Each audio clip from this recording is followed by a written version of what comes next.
Alright, let's try this again here. So yesterday we set up this very vanilla backend. Nothing fancy, just a hello world message just to show that we can create a plugin into our existing backend.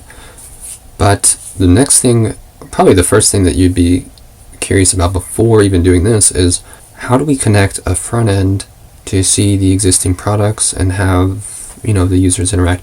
So the best way to get started is going to be with one of Vendure's starters, front-end starters, and they have a few. I think they have like Quick, and I know they have Remix. We're going to start with the Remix one just because that's what I'm a big Remix guy, so let's just go down that path on this video real quick.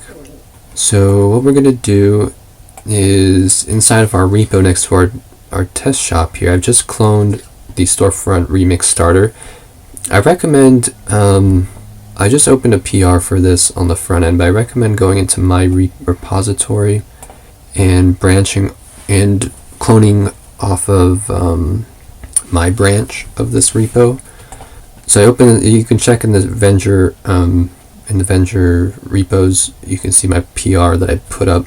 It just upgrades some of the remix routing to the current, the current structures and how remix is supposed to be used.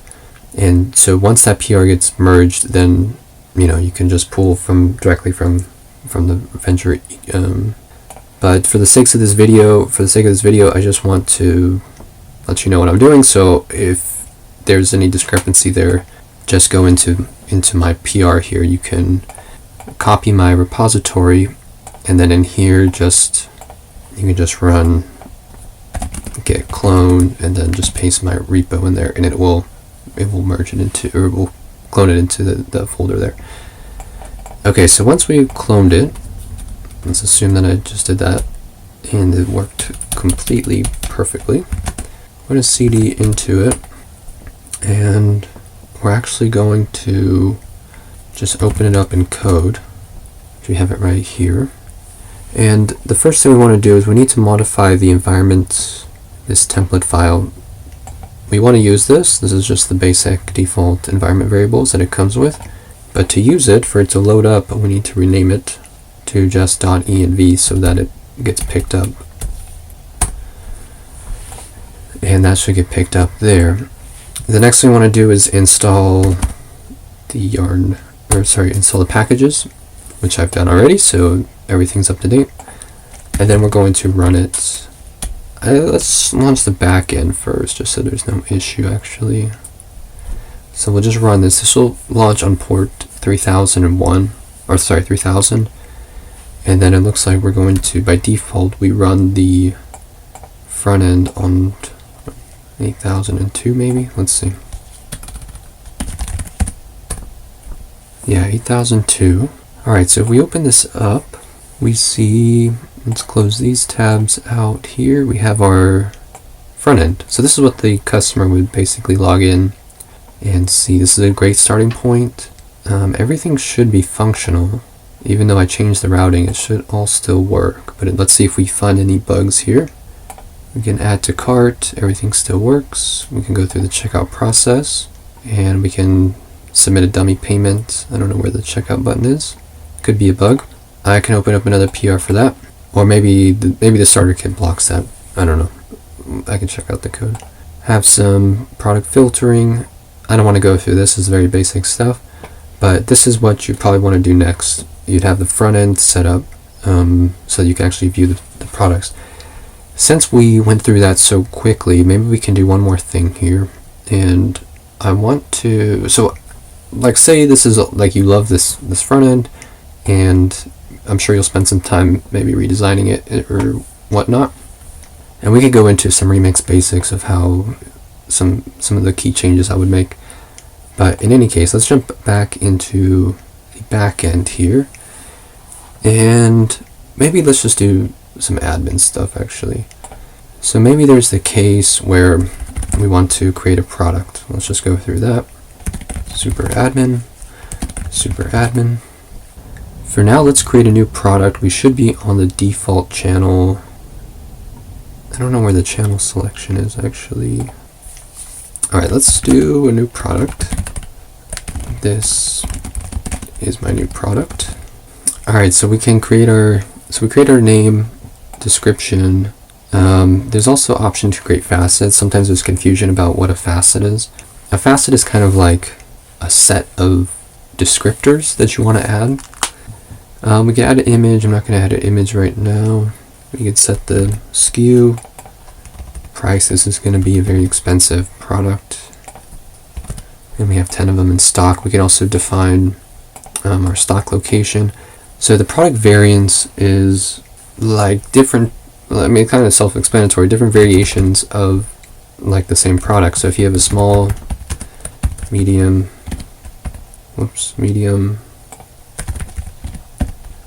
large variants, it's going to create a product variant for each of these. And when I say create a product variant, it's going to actually create a new line inside of your product variant table in your database.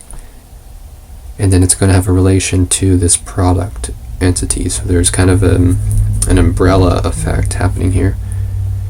And we can add multiple options if we want. We'll just stick with the one.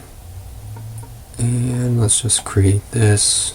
Database is locked. Okay, so that could mean, why is the database locked? Oh, okay. I don't know what that was. Okay, let's see if we can create a facet here. Brand, nothing. There's a Nike brand. So we can add facets. Oh, it's right there. Create new facet. Okay, so here's actually some good examples of what a facet is. Color, brand, category, and kind of high-level groupings of different like subcategories, I guess you could say. And then there's collections. Collections are basically filters on top of your products. So you can, let's see how these collections are set up.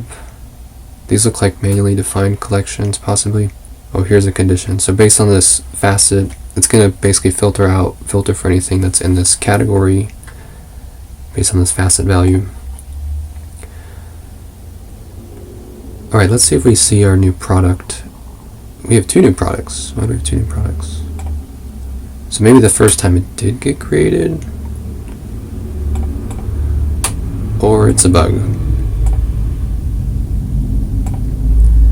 Let's try to delete that. Okay, so we have 1 product with 3 variants. Let's see if we can see that product.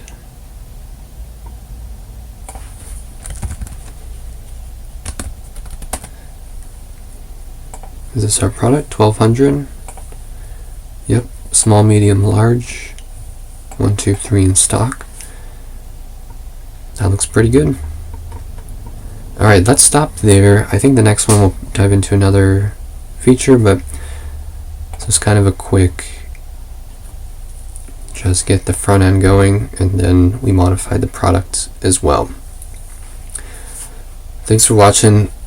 We'll keep doing these to try to walk you through every step that, or every kind of hiccup that comes up when getting started with Vendure, without the assumption that you have any kind of deep technical knowledge, so it should be good. Alright, we'll see you in the next one.